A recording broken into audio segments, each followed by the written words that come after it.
Sam Shamoun, by the way, ran away from me. Bob, I was running to look for Aisha's doll. See, when you lie, I'm going to have to put you in your place. But now, Bob, your God doesn't know everything. So you're either ignorant or you lie. I disagree with you. Go Okay, on, can then. I show Prove you it from to the me. Quran? Well, I don't care. You Yes, disagree. I'm go going on. to show you from the Quran. So because you brought me into the picture and you lied about me, now I'm going to have to put you in a place. We're going to see. Now I want to make you look for Aisha's dolls. So can you bring up that article? This is your God speaking, right? The Quran is a speech of Allah. What verse? Chapter 2. Well, I'm 1, asking you the question. You're manifesting it. Bob, you were behaving yourself. What happened? I thought I'm the one who's running. Is the Quran the word of your God, right? This is Allah speaking? Yes. Okay, let me read it for you. When my servants question thee concerning me, I am near to answer the call of the caller when he calls to me. So let them respond to me and let them believe in me. Perhaps they will go all right. La lahum. Perhaps, maybe they'll go all right. There are many verses, Allah saying this. But if you scroll down, let's see what the lexical meaning for lam, ayn, lam. Lam, ayn, lam. Perhaps, maybe that. It is hoped to be happy. It is used to denote either a state of hope or fear, whether that state pertains to the speaker or to the addressee or to someone else's expectation. So don't tap dance around the Arabic, please, Bob. How come your God says perhaps, maybe, because he's hoping this will happen? I thought he knows everything. Okay. Now, when Allah speaks in the Quran, Allah sometimes he speaks in a metaphoric term. Okay. And you know this, Psalm yourself. You know this because this is in the Bible itself. Okay. Forget about my Bible. Sam, it's my turn. It's my turn to speak. Yeah, but allowed you to speak. No, I'm answering now. Please don't interrupt me. Yeah, right? Please be direct to the point if you can. Open up the article. You're not speaking to a layman Muslim. You're speaking to somebody who knows his religion. Sure not. All right. No, be careful, Bob. This is Bob Logic we're talking to, Sam.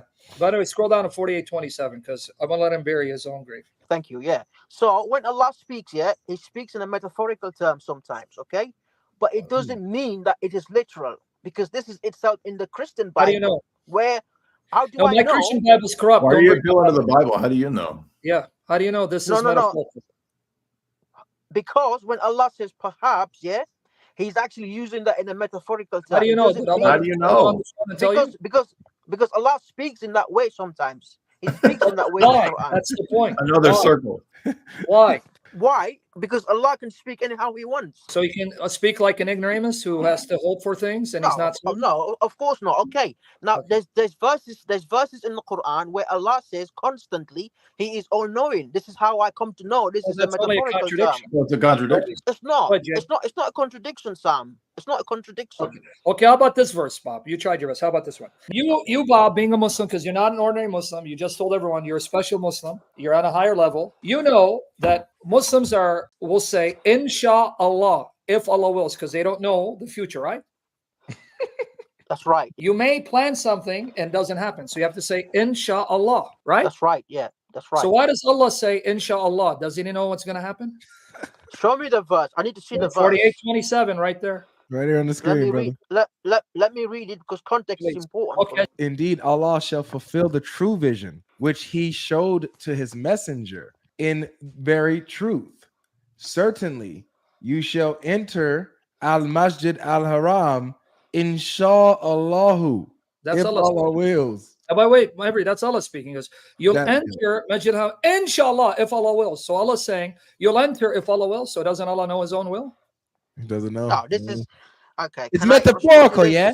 Can I respond to this, please? Yeah, go ahead. Cook him, Bob Logic. Cook me, baby. Cook me without oil. Yeah, so basically, what this verse is saying here is that the Prophet ﷺ, will enter Mecca if Allah wills. Yeah. So this is basically saying if Allah wills, He will do it, which is the case. As we can see later. Does Allah not know His will?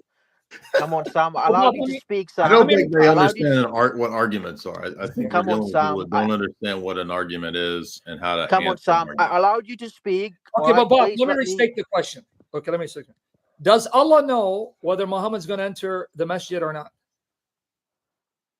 Yes, He knows that. Yeah. So why does He say if Allah wills? Doesn't He know what He's willed?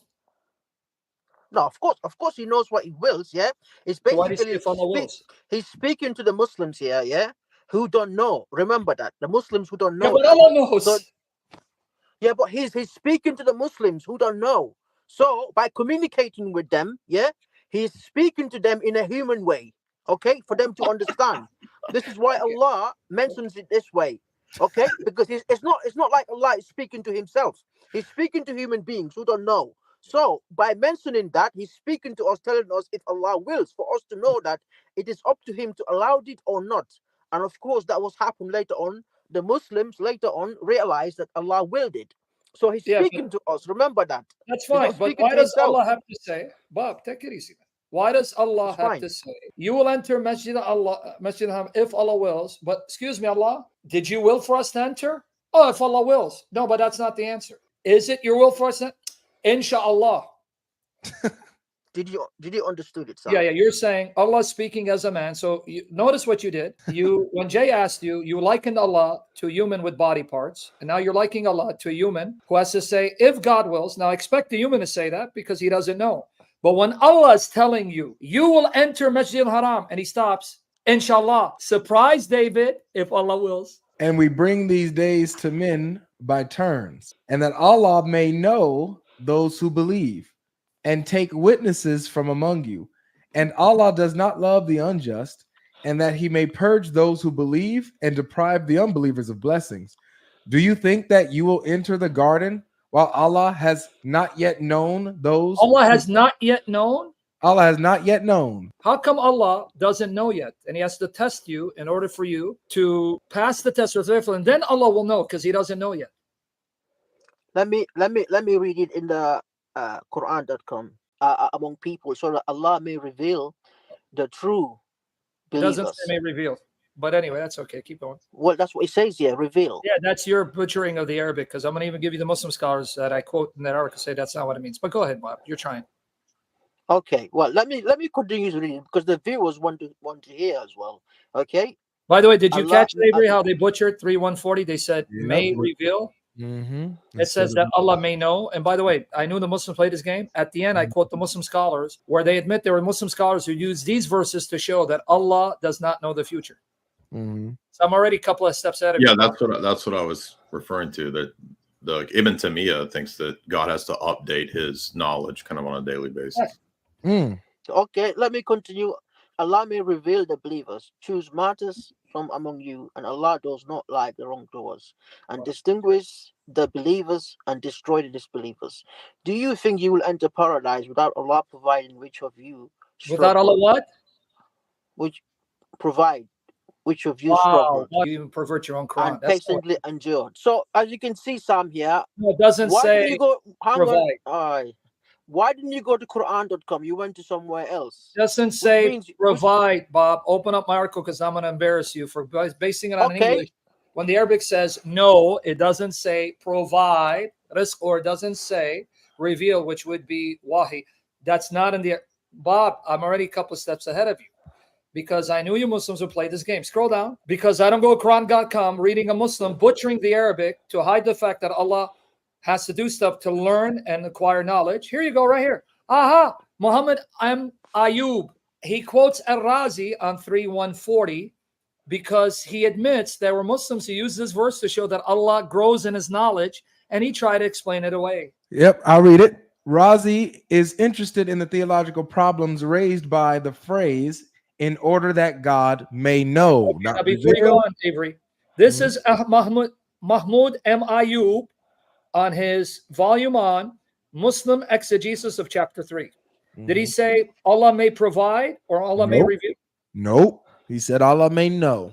Now, before he reads on, can you now apologize, Bob, for trying to mislead us by a Quran translation that perverts your own Quran? I'm not going to apologize because the translation here, the translation here doesn't say what you're showing here. Okay, well, let him read on the next phrase. Read the next phrase, what Al-Razi says. He argues that the literal sense of God's saying, in order that God may know, would suggest that God alternated the days in order to acquire knowledge. That's the literal sense of the word?